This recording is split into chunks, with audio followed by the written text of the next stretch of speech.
Hola, ¿qué tal? Bienvenidos a Derivando el Universo y en esta ocasión vamos a continuar con nuestro curso de física general. En esta ocasión vamos a ver el tema de materia y construcción de modelos, ¿verdad? Porque ya vimos los ejercicios del anterior tema que eran estándares de longitud, masa y tiempo. Ok, entonces continuemos. Los modelos de la física. ¿Qué hacen los físicos cuando no pueden ver o tocar algo directamente? ¿Por qué usamos modelo? Bueno, cuando los físicos no pueden observar un fenómeno de forma directa, por ejemplo los átomos que son muy pequeños, crean un modelo mental o una representación imaginaria de cómo creen que funciona este sistema. No podemos ver, por ejemplo, ni manipular directamente los átomos, ¿verdad? Pero imaginamos que están formados por un núcleo en el centro y también electrones girando alrededor, como si fuera un mini sistema solar. Una vez que se define ese modelo, los físicos lo usan para predecir cómo se va a comportar el sistema, ya sea internamente entre sus partes o cómo responde a lo que sucede fuera de él. ¿Ok? Imagina, por ejemplo, un cubo de oro sólido de 1 kilogramo. ¿Ok? Como lo podemos ver aquí. Tiene, pues, de lado, supongamos 3 centímetros. Un cubo, cada lado mide 3 centímetros. Y este cubo está completamente hecho de oro, sin espacios vacíos. Ahora, si lo cortamos por la mitad, las dos mitades siguen siendo oro, ¿verdad? Perfecto. Y si vuelves a cortarlas una y otra vez, la pregunta es, ¿seguirás teniendo oro para siempre? Bueno, hace mucho tiempo, los filósofos griegos Leucipo y Demócrito se hicieron esta misma pregunta. Ellos pensaban que no podías cortar la materia infinitamente. En algún momento llegarías a una partícula tan pequeña que ya no se podría dividir más. Y a esta partícula la llamaron átomo, que en griego significa indivisible, o que no se puede cortar. Y de ahí viene la palabra que hoy en día se usa en la ciencia, que es átomo, ¿verdad? Bueno, los antiguos griegos propusieron que toda la materia está formada por átomos, pequeñas partículas indivisibles. Y según este modelo, los átomos eran como bloques fundamentales de la materia. Pero ojo, este modelo no decía nada sobre lo que había dentro de un átomo. Los átomos se imaginaban como partículas sólidas, sin estructura interna, que simplemente interactuaban entre sí. Y cuando hablamos de la evolución del modelo atómico, bueno, se estudia más a profundidad en un curso de química general.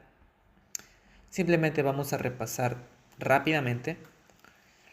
En 1897 Thomson descubrió que los átomos no eran partículas sólidas e indivisibles, como se pensaba desde la época de los griegos.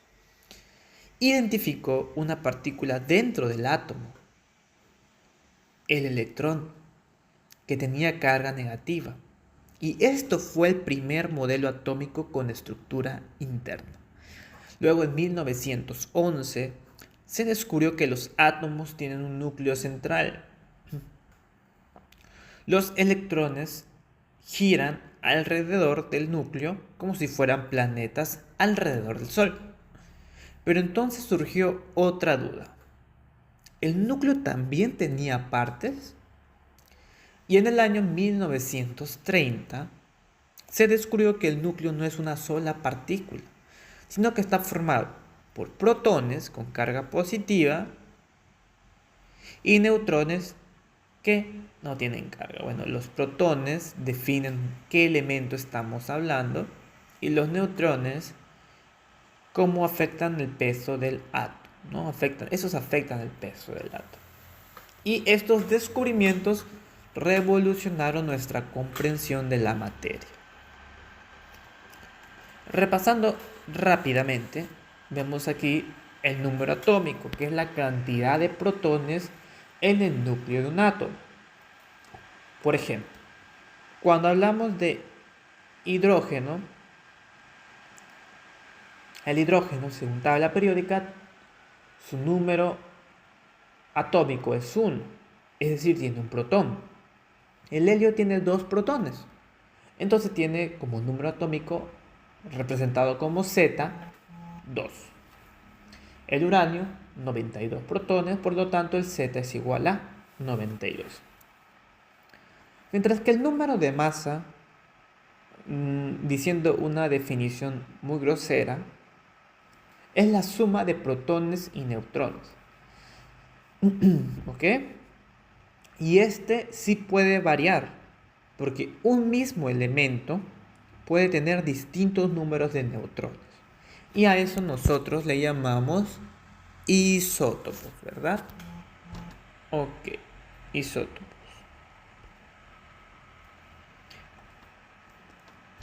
Y gracias a este modelo, entendemos cómo funcionan los átomos y por qué los elementos se comportan de cierta manera en la naturaleza. Ahora, ¿hasta dónde entonces se puede dividir la materia? ¿No? Esa es la pregunta que habíamos planteado al inicio.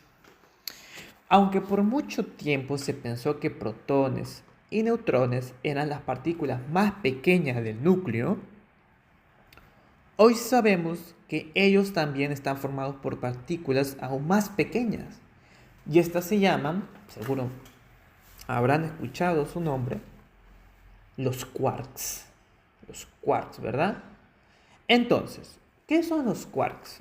Los quarks son las partículas fundamentales que forman a otras partículas más grandes, como los protones y los neutrones. Y existen 6 tipos de quarks. Y la verdad que sus nombres son bastante curiosos.